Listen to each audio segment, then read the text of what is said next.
Formula E is the world's leading electric car racing championship. This year's season saw 22 drivers test the limits of zero-emission vehicles in 16 cities around the world, from London to Jakarta and New York to Seoul.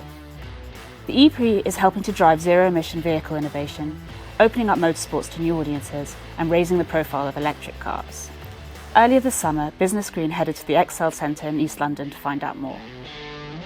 We're still a very young championship compared to other sports. Other motorsports have been around for decades. So we're young, we're entrepreneurial, and we're still really a startup. That being said, we've been around for 8 years and we're now what's called an FIA World Championship.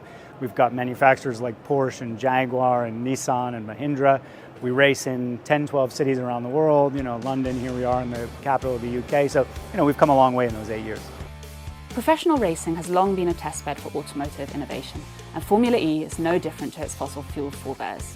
Electric vehicles being sold to people today are already benefiting from innovations first tried and tested on the racetrack. So the reason to be of motorsport is to be a technological laboratory. We develop the technologies in the garages and we transfer them into the cars that you and I are driving the next day.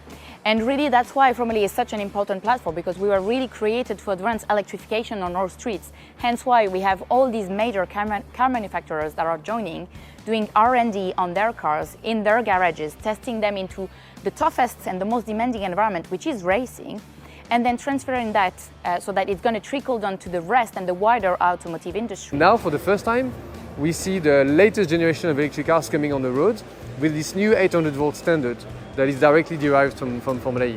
So it's a really big gain. It allows cars to charge at 300 kilowatts and of course have longer range. But that's the beginning. There's so much more behind the scenes on software, around the inverter, the efficiency and so on. But there's no doubt that in the near future, if you want to make a vehicle the fastest on the planet, it will be electric, there's no question. The potential of the technology is so much more exciting and so much higher. The question for us is to accelerate that transition and every year to try to improve that technology. Formula E race cars may not yet be as fast as their internal combustion engine counterparts, but they thrash them on energy efficiency. Up to 40% of the energy used to power an electric race car is harvested from its brakes. This makes the vehicle significantly more energy efficient, and it also adds an extra level of complexity to the race. See, regenerative braking is essentially is that typically when you're off your accelerator in a car, or the throttle as you might call it, the car's freewheeling. Okay, so that's basically in a petrol car, the wheels are still turning. Here the motor starts working the other way around and sends that energy back into the battery. So we are sort of sending energy which is off the forward motion which you have already generated back into the car. And that's something which we have to play around in this race, because when we are in this event, we don't have enough energy to run the full race flat out. So we are looking at how to get back the 30%.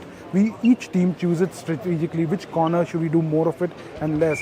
How do we overtake, not overtake? And that becomes a part of strategy in our racing. Formula E cars may have zero tailpipe emissions, but the transportation of teams, drivers and race cars around the world has an environmental impact. Last year, Formula E became the first sport to be certified as net zero carbon since its inception. Organisers are now working to reduce the absolute carbon footprint of the competition by nearly half by the end of this decade. It's really been a process to have this holistic view on understanding what were the key contributors to the carbon footprint of the championship, and that's basically freight, because we travel around the world.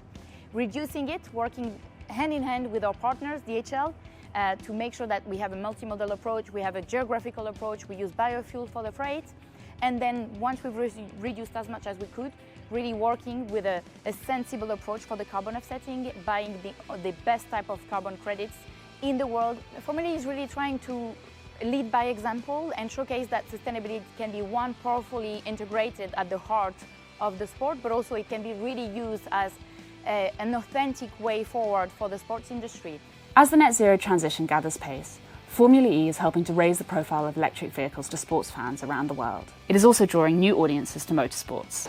Something that I realized since the very first day being in Formula E is that it attracts quite a different audience. You see a lot more women, a lot more kids in the audience than Formula One did, especially in the past.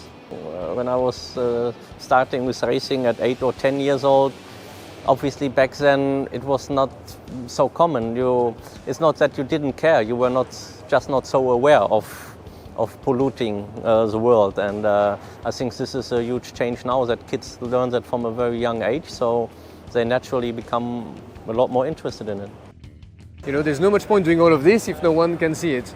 So the idea is that if you can see on TV a car going around the track pretty fast for about an hour, you know, if you watch this long enough, it will become pretty obvious that if the car can do this, it's probably good enough to do your, you know, school run and get the groceries and even go on holiday and so on. So the idea is really to demonstrate that the technology on one end is really getting better all the time, but it's also that these cars are really fun and very fast. You know, we can go at 150 miles an hour. The next generation's car coming next year, we can go even faster.